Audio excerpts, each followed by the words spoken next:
बिस्मिल्लाहिर्रहमानिर्रहीम। आज 11 सितंबर 2024 में गवर्नर साहब और अपनी काबीना के साथ कायद आज़म मोहम्मद अली जिन्ना की मज़ार पे उनकी 76वीं बरसी के मौके पे उन्हें ख़राज अक़ीदत पेश करने हाज़िर हुआ हूँ। कायद आज़म मोहम्मद अली जिन्ना ने हमें ये हमारा प्यारा मुल्क पाकिस्तान दिया और आज के दिन हम ये दुआ करते हैं कि जो पाकिस्तान के लिए कायद आज़म का विज़न था उस पे हम अमल दरामद कर सकें और हमारे मुल्क को उस जगह पे ले जाएं जिसका ख्वाब अल्लामा इकबाल ने देखा, जिसको पाए तकमील तक कायद आज़म ने लाए और उसके बाद हमारे लीडरान शहीद जुल्फ़िकार अली भुट्टो और शहीद मोहतरमा बेनज़ीर भुट्टो ने उसको मज़ीद ताकत दी। अल्लाह ताला हमें भी वो ताकत अता फ़रमाए कि पाकिस्तान के अवाम की खिदमत कर सकें। आज के दिन मैं ये दुआ करता हूँ कि अल्लाह ताला कायद आज़म मोहम्मद अली जिन्ना को जन्नत फ़िरदौस में आला मकाम दे। उसके साथ साथ जो इस वक्त मुल्क के हालात हैं, गवर्नर साहब ने उस पर बड़ी तफसील से रोशनी डाली है। ये भी दुआ करता हूँ कि इस मुल्क की लीडरशिप को वो ताकत दे कि इन मराहिल से जो पाकिस्तान गुज़र रहा है, चाहे वो हमारी पॉलिटिकल सिचुएशन हो, चाहे हमारी इकोनॉमिक सिचुएशन हो, उनसे मुकाबला कर सके। आज के दिन मैं हमारे जो कश्मीर में भाई और बहनें हैं जिनके ऊपर हिंदुस्तान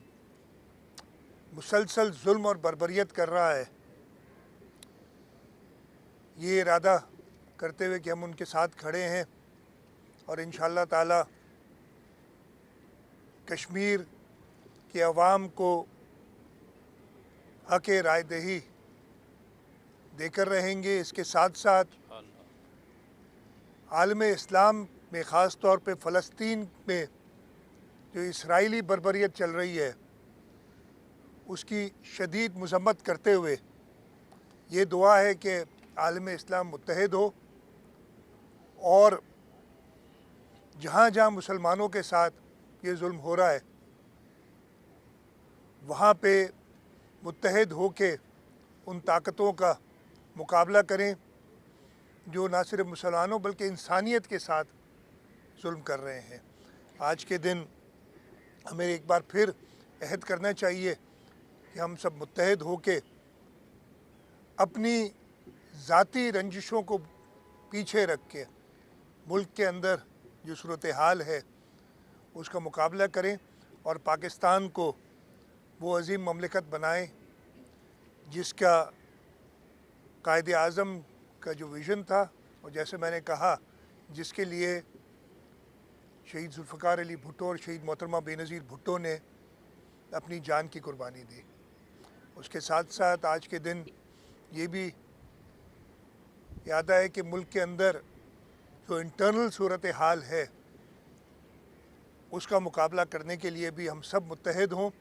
और वो सारी क़ुव्वतें जो मुल्क को नुकसान पहुँचाना चाहती हैं उनको नेस्त नाबूद करें। दो आपने करारदादों की बात की। इरसा की करारदाद मैं चाहे मुल्क से बाहर था लेकिन ज़रूर राब्ते में था और जो सिंध के लोगों की इसके बारे में वसवसे हैं और जो कि असम्बली के मेंबरान और हुकूमत सिंध जिनका एक बार नहीं कई बार पिछले 15 सालों में, चाहे वो आज से 20 साल पहले जब हम अपोजिशन में थे उस वक्त भी सिंध असम्बली ने करारदाद मंजूर की थी।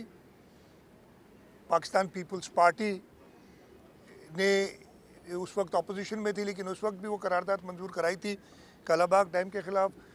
पानी के अकॉर्ड पे अमल दरामद के लिए कई बार करारदादें मंजूर की हैं सिंध असम्बली ने और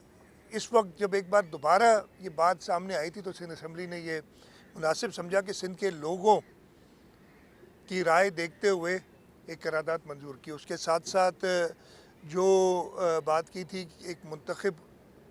وزیر اعلیٰ کی جو زبان ہے اس کی تو اس کے اپنے پارٹی کے لوگ سوائے ایک شخص کے، میں نے سنا ہے، مجھے نہیں پتا، میڈیا سے ہی پتہ چلا ہے، لیکن اس شخص کا میں کیا ذکر کروں، وہ تو پہلے بھی جب حکومت میں تھا، جو اسے 2018 میں حکومت دلائی گئی تھی، میں یہی کہوں گا، آپ سب کو پتہ ہے، ادھر کراچی کے رہنے والوں کو تو خاص طور پہ پتہ ہے کہ کیا ہوا تھا اس وقت۔ اس شخص نے سنا ہے کہ کہا ہے، مجھے یقین ابھی تک اپنے کانوں پہ نہیں، لیکن پھر مجھے یاد آتا ہے کہ ہاں واقعی یہ وہی ہے جو ملک کے وہ نقصان پہنچانا چاہ رہا تھا، خاص طور پہ صوبہ سندھ کے لوگوں کے لیے۔ وہ ہمیشہ جو بھی اس وقت صوبہ سندھ کے منتخب لوگ تھے ان کے خلاف بات کرتا تھا تو بڑی واہ واہ کرتا تھا، تو مجھے کوئی پھر اس پہ کوئی حیرانگی نہیں ہوئی کہ جو بات کی ہے، تو اس پہ تو جتنی مذمت کی جائے وہ کم ہے، اور یہ تو پورے ملک نے کی ہے۔ اس پہ سال ایک بار پھر جو ماحولیاتی تبدیلی آ رہی ہے، آپ نے دیکھا کہ پورے سندھ میں، پورے پاکستان میں، خاص طور پہ سندھ میں جو برساتیں ہوئی ہیں وہ معمول سے بہت زیادہ ہوئی ہیں، اور بڑا ایک جون میں تقریباً شروع ہوا تھا، جولائی، اگست اور سپتمبر تک یہ مانسون چلا ہے وقتاً فوقتاً، اور کراچی اور اس کے ساتھ ساتھ پورے سندھ میں، خاص طور پہ ہماری جو ساحلی پٹی ہے، بدین، تھرپارکر، سانگھڑ، عمر کوٹ، اور پھر ہمارے رائٹ بینک میں جو پہاڑی علاقے ہیں، کیتھر رینج سے ہوتے ہوئے پانی برسات کا آیا ہے اور اس نے کافی نقصانات کیے ہیں۔ ہم نے بالکل یہ کہا تھا، اور اس کے ساتھ ساتھ جیسی بارش ہو رہی تھی اور بارش کے ساتھ ساتھ پوری اسیسمنٹ، ایک طریقہ کار ہوتا ہے، پوری اسیسمنٹ کی گئی ہے، نہ صرف کراچی میں جو سڑکوں کی حالت ہے، اس کے علاوہ باقی سندھ میں بھی کئی جگہ پہ سڑکوں کا راستہ، اس لیے کہ برساتی نالے جب بہتے ہیں ان کے ساتھ ساتھ نقصان ضرور ہوتا ہے سڑکوں کا، جو ڈسکنیکٹ ہوئی ہیں جگہیں، پہلی ترجیح یہی ہے، اور اس پہ کام آلریڈی شروع ہے۔ میئر صاحب کا اس سلسلے میں مجھے خط بھی آیا ہے، جو انہوں نے کہا ہے کہ انہیں فنڈنگ کی ضرورت ہے، اور انشاءاللہ تعالیٰ وہ فنڈنگ مہیا کی جائے گی۔ میری ایک صرف گزارش میئر سے بھی ہے، اور میں کہہ دیتا ہوں کہ 2020 میں خاص طور پہ ہم نے، اور 22 میں بھی سڑکیں بنائی تھی، لیکن میرا خیال ہے پرابلم یہ رہ جاتا ہے کہ ہم پراپر ڈرینیج کا طریقہ کار اس میں نہیں رکھتے ہیں۔ اب ایشو یہ ہے کہ اگر اس پہ جاؤں گا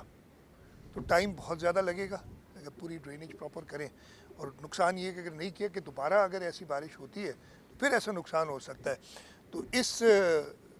کشمکش میں ایک تو ٹائم، دوسرا آبویسلی ریسورسز۔